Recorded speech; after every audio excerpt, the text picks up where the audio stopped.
Let's talk about 7 things that we should never do in a manual transmission. These are often habits that people pick up. Some of them are urban myths that we're going to be discussing, where people have very strong opinions about what you should and shouldn't do.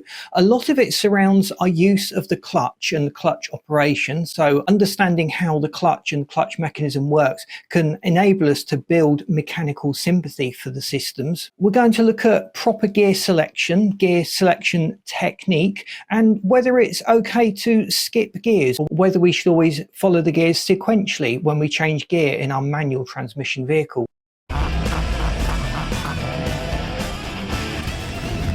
Now, we need to understand really the mechanics behind the manual transmission. So we would press the clutch. The clutch is a series of 2 plates. There's a friction surface on the plates, and when the clutch is engaged, the drive is going through the engine, through the gearbox, out to the wheels. With the clutch disengaged, the engine is freely spinning. There is no onward power going through the transmission. And understanding that significance between clutch engaged and clutch disengaged is really the key to most of these things that we should avoid doing with a manual transmission. You're on a hill, and one of the ways of stopping the car from rolling back is to just hold the clutch at biting point. Let's think about that for a moment. You've got these 2 friction surfaces, and they're not quite engaged, but they're not quite disengaged. What's that going to do? Well, rub your hands together. They start to get warm. Your clutch starts to get warm. You may even notice a clutch burning smell when you do this. One of the quickest ways of ruining these friction surfaces inside the clutch is to hold the car at biting point.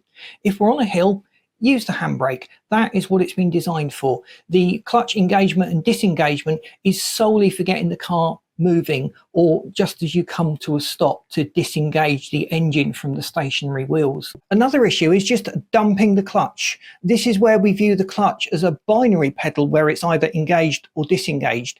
And by doing that, we're actually encouraging the clutch to slip. We need to develop a sense of the biting point of the clutch, and as we sense that biting point, we should have a progressive operation on the clutch pedal, moving from slightly biting to fully biting. It gives the clutch the best chance for the 2 surfaces to make good contact and avoid slipping. But delaying that too long can cause the clutch to burn, which is something we'll discuss later in this video. Just doing those racing gear changes with very fast clutch operations is actually just encouraging the clutch to slip.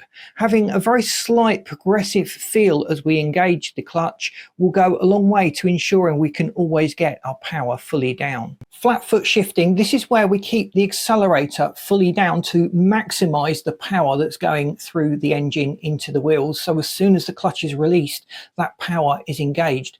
What we're doing there is we're asking the clutch and the gearbox mechanisms to do the rev matching for us. And that is going to put a strain on the friction surfaces of the clutch. It's going to put a strain on the gearbox, and it could even put a strain on the engine. Everything is working together to try and smooth things out for us. One of the big things and the most common thing that I see people doing is keeping the clutch depressed. A great way to stop the stop-start mechanism cutting in at traffic lights is to keep our foot on the clutch.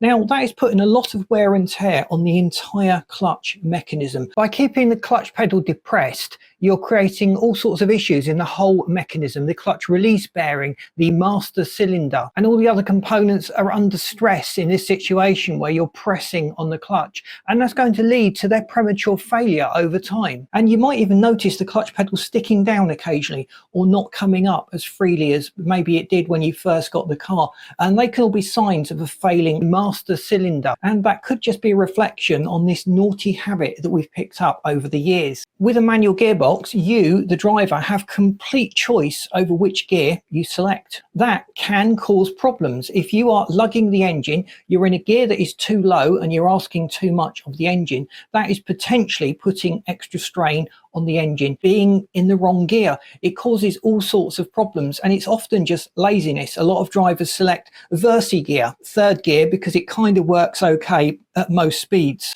A lot of the advice is not to rest our hand on the gear stick as we're driving along, which kind of makes sense. I would argue that that is not as important now as it was on early manual transmissions.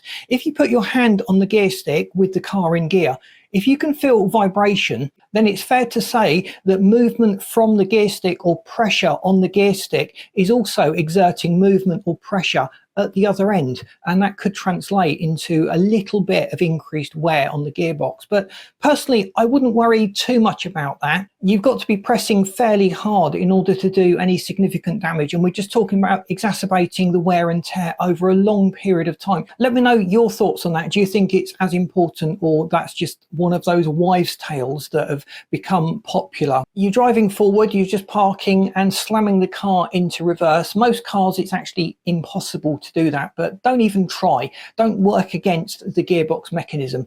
Don't try to engage reverse while the car is rolling forward. Make sure it has come to a complete stop. If you've got an automatic, you shouldn't be selecting reverse or changing between reverse and drive until the car is stationary. You're going to cause problems. If the car is stationary, you should be in neutral. Don't keep the clutch down. That's not just a hold mechanism for when you want to pull away again. Keeping the clutch depressed is useful for these short stops, but in most situations, just move to neutral, release the clutch, and get ready to move off again by re-engaging the clutch and then selecting a gear to move off. Is it okay to skip gears? Is it okay to go from, say, first to third or to fifth, or from sixth to third or sixth to second?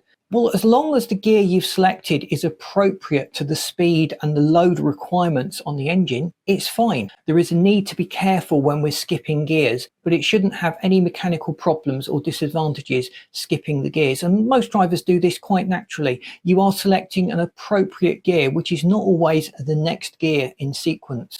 I hope that's been useful to you. Just a few things that we should never do with a manual transmission. If you've got any questions or you think I've missed something, let me know in the comments. I love reading your comments, even if they disagree with me or they're pointing out that I've made a mistake. This is how we all learn. So I encourage you to drop a comment on every video that I do. Thanks for watching. Please boot the like button. That really does help us to get out there. We're still a relatively small channel, and that really does help the algorithm decide to send us more viewers. If you haven't subscribed, please do so. Would hate you to miss out on the great content we've got lined up, and I've lined up this video and this playlist for you that you should find really interesting. Thanks for watching. See you in these next videos.